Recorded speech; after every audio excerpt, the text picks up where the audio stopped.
Even if Musk had failed then, maybe the opportunity would have still been there later. Hmm. But that's where I'm not sure. Timing is fragile. If that fourth rocket hadn't flown, Musk's reputation could have been so damaged that no one would ever trust him again. Investors already thought he was reckless. True. In that sense, Liftoff shows how thin the ice was. It wasn't just genius or willpower, it was a fragile mix of desperation, luck, and technical breakthroughs. I agree, and that brings me to something that struck me. The culture at SpaceX. Berger describes it as all in. People were working insane hours, sleeping under their desks, flying to Kwajalein Island to prep rockets in brutal conditions. Do you think that culture was necessary? That's a tough one. On one hand, yes, when you're breaking into an industry dominated by giants, you can't afford to play it safe. Everyone at SpaceX knew they were part of something historic. But on the other hand, that culture also broke people. Burnout, divorces, stress. Liftoff doesn't hide that side. Exactly. It makes me wonder, if you were there, fresh out of engineering school, and Musk asked you to join SpaceX knowing the conditions, would you have said yes? If I'm being honest, yes, because the allure of building rockets that could change history would have outweighed the exhaustion. But I say that now comfortably. Living it day to day might have been hell. What about you? I think I'd hesitate. I like the mission, but I value balance. I'm not sure I'd want to sacrifice everything for one man's vision. But isn't that the paradox? Groundbreaking change usually demands extreme sacrifice. You can't build a private rocket company casually. True, but then we get to a philosophical question. Should revolutions in technology demand human sacrifice in that way? Like, is the price worth it? Maybe it depends on perspective. For Musk, the mission was literally survival of humanity, making us multiplanetary. For an engineer on the floor, it might have just been another hour shift tightening bolts. Right, so let's imagine. Suppose you were the CEO, not Musk, and you wanted to make spaceflight affordable, but you didn't want to burn your team to the ground. How would you balance it? I'd probably have scaled slower. Smaller goals, more rest for the team. But then again, scaling slower might have meant failure, because competitors and political wins don't wait. Exactly. And that's the tension Musk embraced. Move fast, break bones if necessary. It reminds me of something in the book. The engineers would say Musk had this habit of asking the impossible, like cutting production schedules in half. Most bosses would be laughed at for that. But with Musk, people actually tried. Yeah, but at what cost? You can motivate a team, but when the deadlines are consistently unrealistic, you risk collapse. And yet, without that pressure, would they have innovated at that pace? I mean, Falcon 1 wasn't just a rocket, it was proof that a small, scrappy team could challenge giants. So maybe Musk's impossible deadlines weren't about timelines. They were about shifting people's mindset, showing them what was possible. Exactly, a psychological trick, in a way. But let me push you here. If you were on that team and your boss kept setting insane goals, wouldn't you eventually lose trust? Maybe, but if you see progress, even imperfect progress, you keep believing. People at SpaceX saw rockets go higher each time. Failure after failure, but closer every attempt. That's fuel for morale. That's true. Progress redeems pressure. One thing that stayed with me, Chris, was how Berger described Musk's leadership style: direct, blunt, sometimes ruthless. He'd tell engineers to their face that their design was stupid. Do you think that style was effective or just toxic? Honestly, David, I think it was both. Effective because it cut through layers of politeness that usually slow organizations down. If something don't work, Musk wanted it called out immediately. But toxic because not everyone can handle that level of confrontation. Yeah, but here's where I struggle. Innovation thrives on people taking risks, trying crazy ideas. If your boss humiliates you in front of the team, don't you start hiding mistakes or avoiding risks. Fair point. But remember, many of those who stayed at SpaceX thrived under that pressure. The weak or overly sensitive usually left. In a way, Musk created a natural selection inside the company. Only the most resilient survived. But then that creates a culture of fear. Survival of the fittest may work in evolution, but should it be the model for a company? Maybe not in every industry, but rockets are unforgiving. One small mistake, and you lose the whole vehicle. In that environment, maybe blunt honesty is better than false comfort.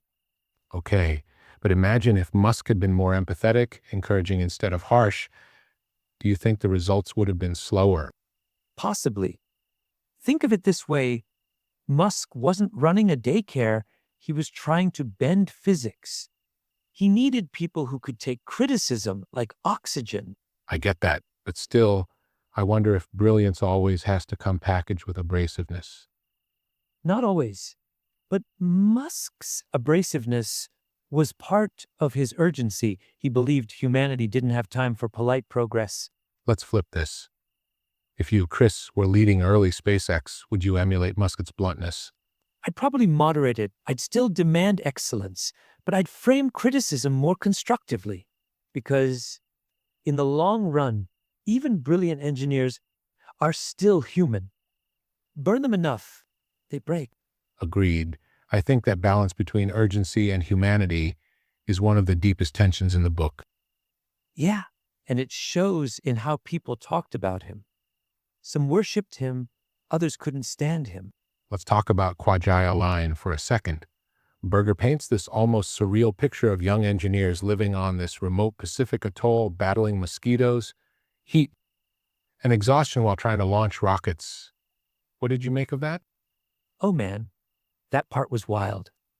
I kept thinking, it's like a war story.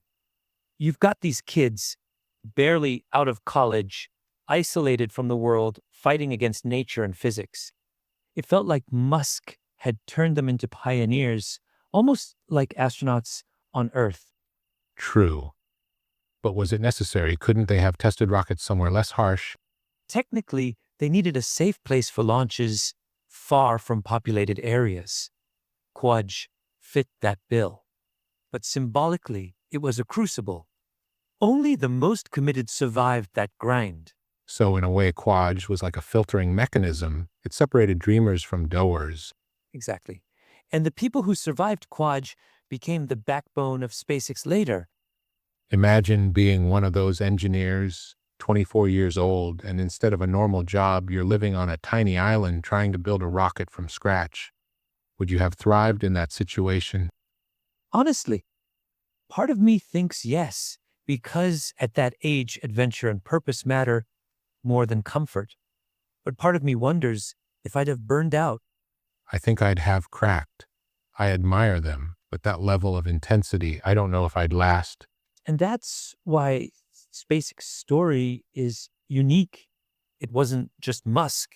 It was this army of young, fearless engineers willing to put their lives on hold for the dream.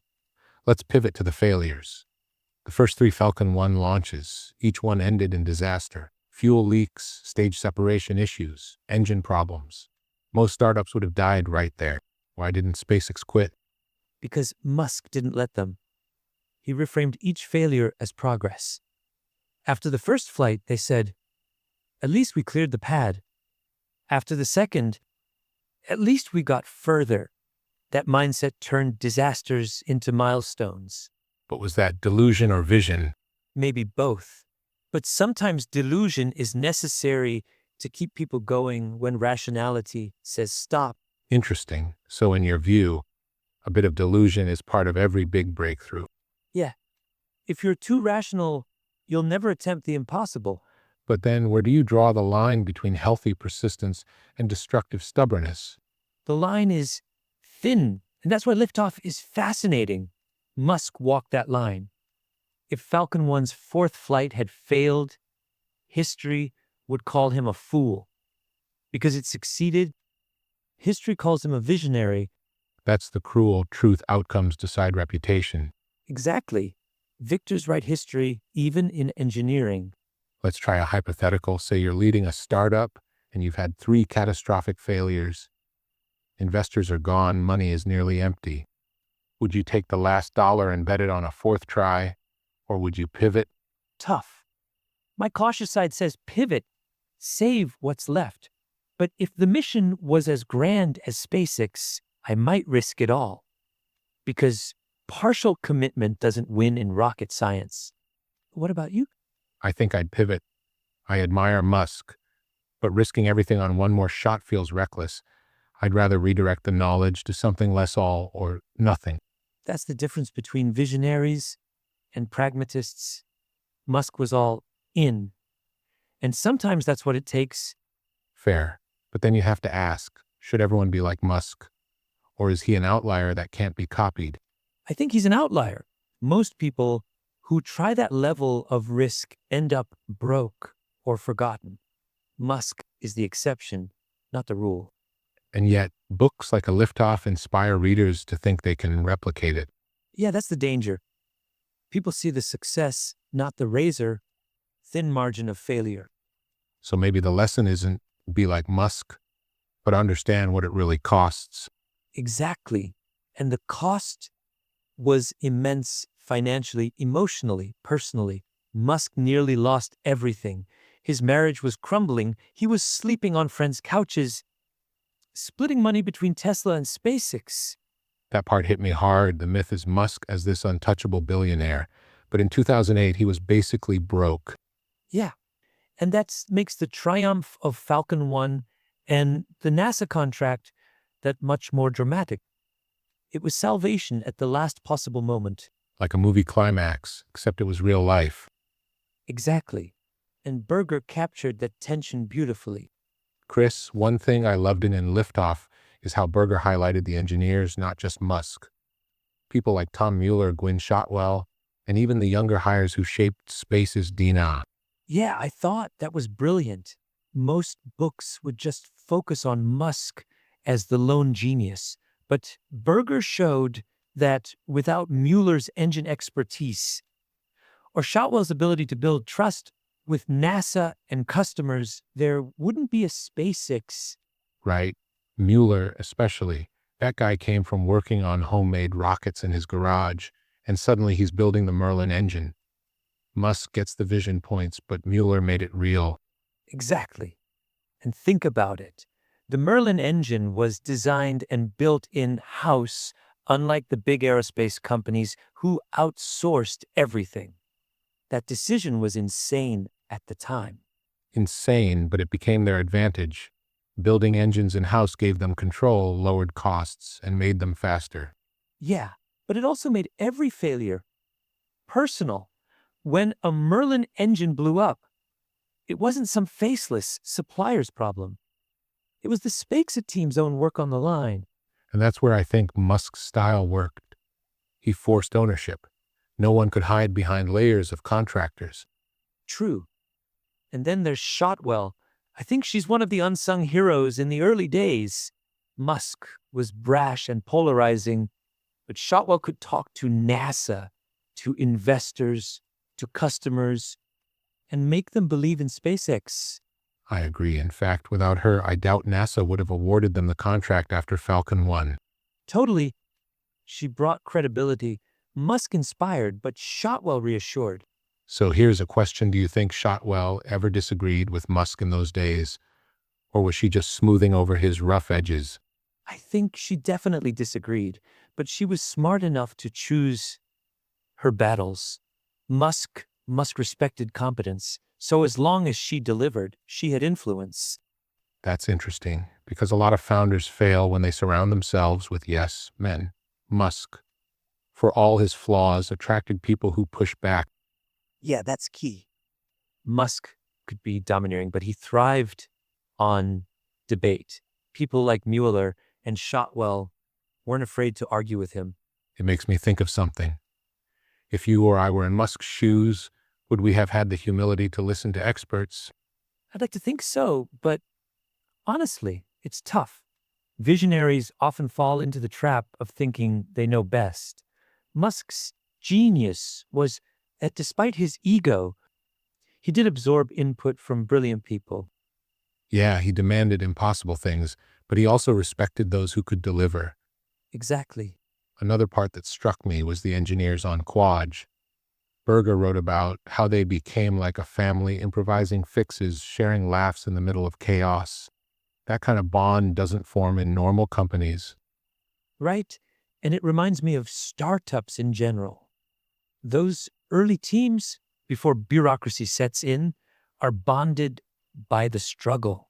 It's like being in the trenches together. But do you think that level of intensity is sustainable? Or is it something that only works in the beginning? I think it's a phase. It works in the desperate early days, but eventually you need structure. You can't run 1,000-person company like a pirate ship forever. SpaceX today is very different from SpaceX in 2008. Exactly. Early on, the chaos was fuel. Later, order became necessary. Let's shift to NASA for a bit. What did you make of their role in Liftoff? I found it fascinating. NASA was skeptical at first. Most insiders saw SpaceX as amateurs. But after the Falcon 1's success, NASA gave them a chance. That cargo contract was literally life support. Without it, SpaceX dies. Yeah, it's ironic. NASA, this giant bureaucracy, ended up betting on a scrappy startup. Because they had no choice. The shuttle was retiring, and the old contractors were expensive and slow. So, SpaceX was risky, but NASA needed new blood. But don't you think NASA was taking a massive gamble? What if SpaceX had failed again? True, but they structured the contract carefully. Milestone, base payments, accountability at each stage. It wasn't blind faith, it was measured risk. So, in a way, NASA's willingness to take that risk was as important as Musk's persistence. Exactly. SpaceX needed NASA as much as NASA needed them. It makes me wonder, if NASA hadn't stepped in, would SpaceX have survived? Doubtful. Without that infusion of cash and credibility, they wouldn't have made payroll. So really, history turned on a single decision, NASA awarding that contract. Yep, that's why a liftoff feels so dramatic. It wasn't inevitable, it was a string of near misses and rescues. Let's play with a scenario. Say NASA had gone with Boeing instead. What happens? Then SpaceX dies, plain and simple. Maybe years later, another startup rises. But Musk is probably remembered as a failed dreamer. Wild to think about, and it shows how fragile history is. Exactly. Big breakthroughs are often balanced on tiny hinges. Another theme I noticed in the book is how the failures shaped SpaceX culture. Every crash became a lesson. They weren't afraid to dissect mistakes publicly. Yeah, that's a big difference from traditional aerospace, where failures are often hidden or spun. SpaceX treated failures as data, But doesn't that demoralize a team watching their work explode? of course. But because Musk reframed it as progress, the team stayed motivated. We failed forward, was the motto.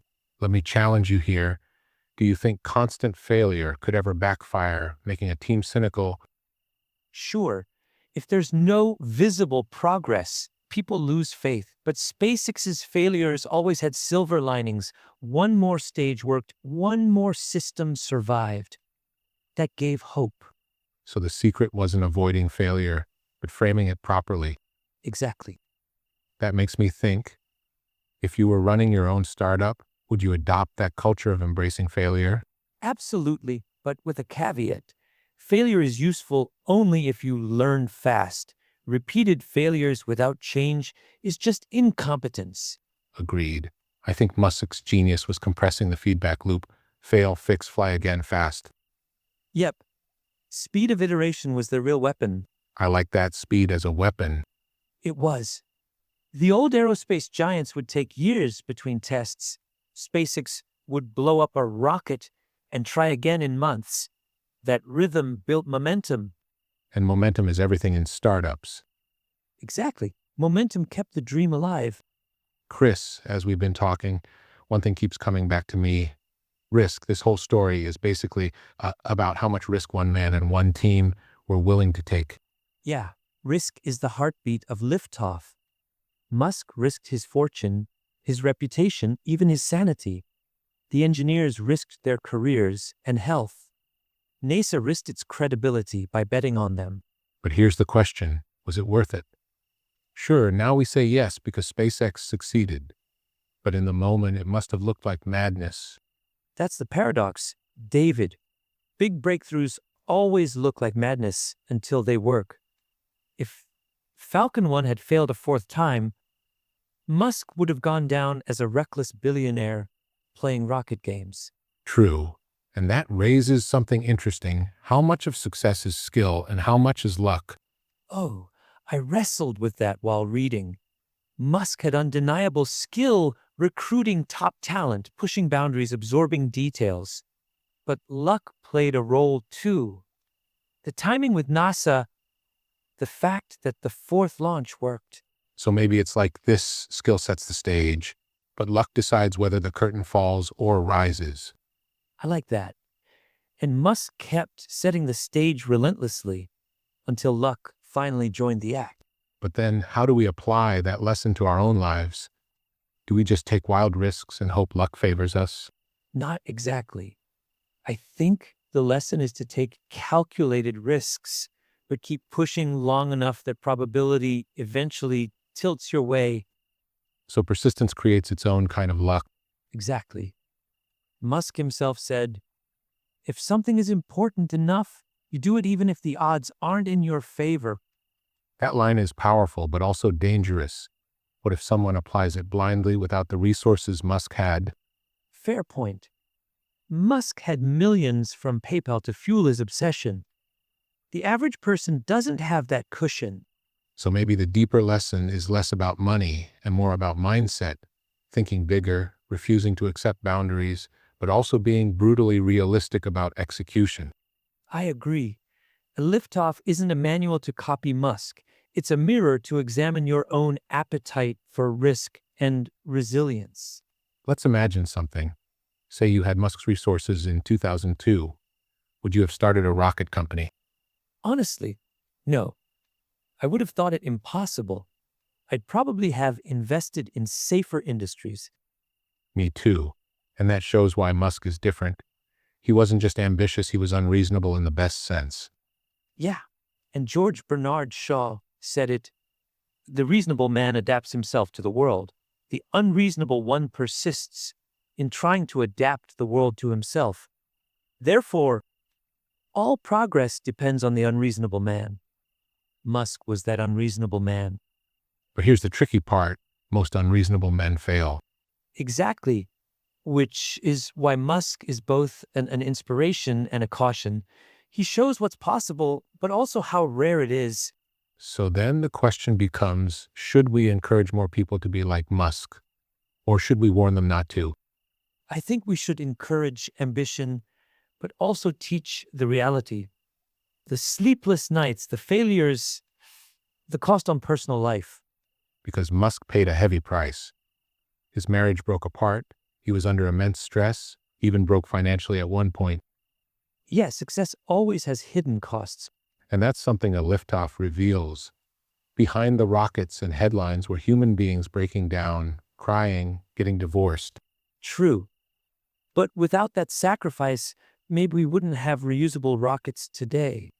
That's the ethical dilemma. How much human suffering is justified for progress? I don't think there's a neat answer.